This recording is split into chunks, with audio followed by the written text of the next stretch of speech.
Everyone thinks Rolex charges premium prices because their watches are technically superior. They're wrong. Rolex's real edge isn't the movement or the materials, it's control.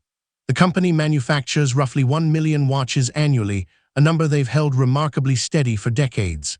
That constraint isn't accidental, it's engineered.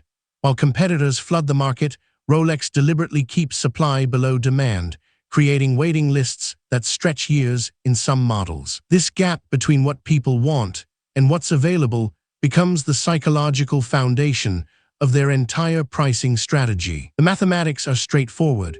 When supply is genuinely scarce, price becomes a signal of desirability rather than just a reflection of production cost.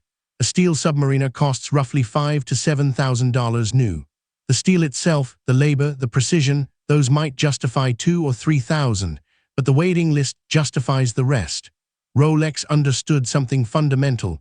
Artificial scarcity is more valuable than artificial abundance. Distribution control reinforces this. Rolex sells exclusively through authorized dealers they select and monitor.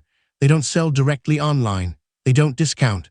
Independent retailers who deviate from pricing guidelines lose their franchise.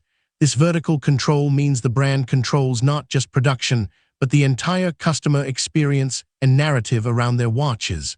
No surprise sales, no inventory gluts. Every transaction feels like a privilege. They also cultivate institutional scarcity through history and heritage.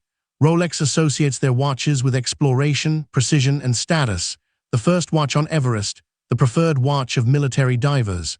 These narratives compound over decades, making the product itself feel irreplaceable. A new Rolex isn't just a timekeeping instrument, it's entry into a decades-long tradition.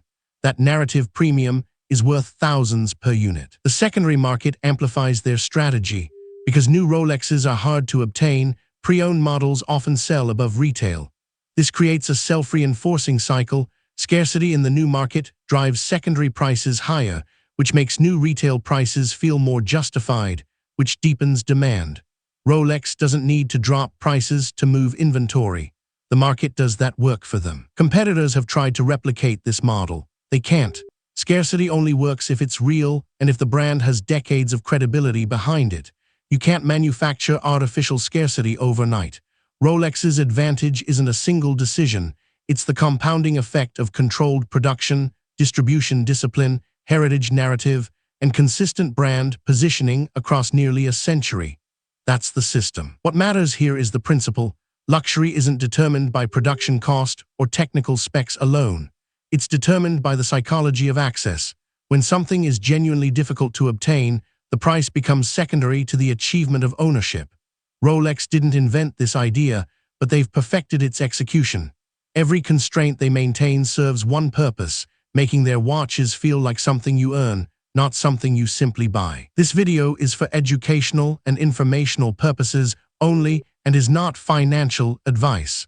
Always do your own research. Subscribe for the next breakdown of how the world's most enduring brands engineered their dominance through strategy, not just product. This video is for educational and informational purposes only and is not financial advice.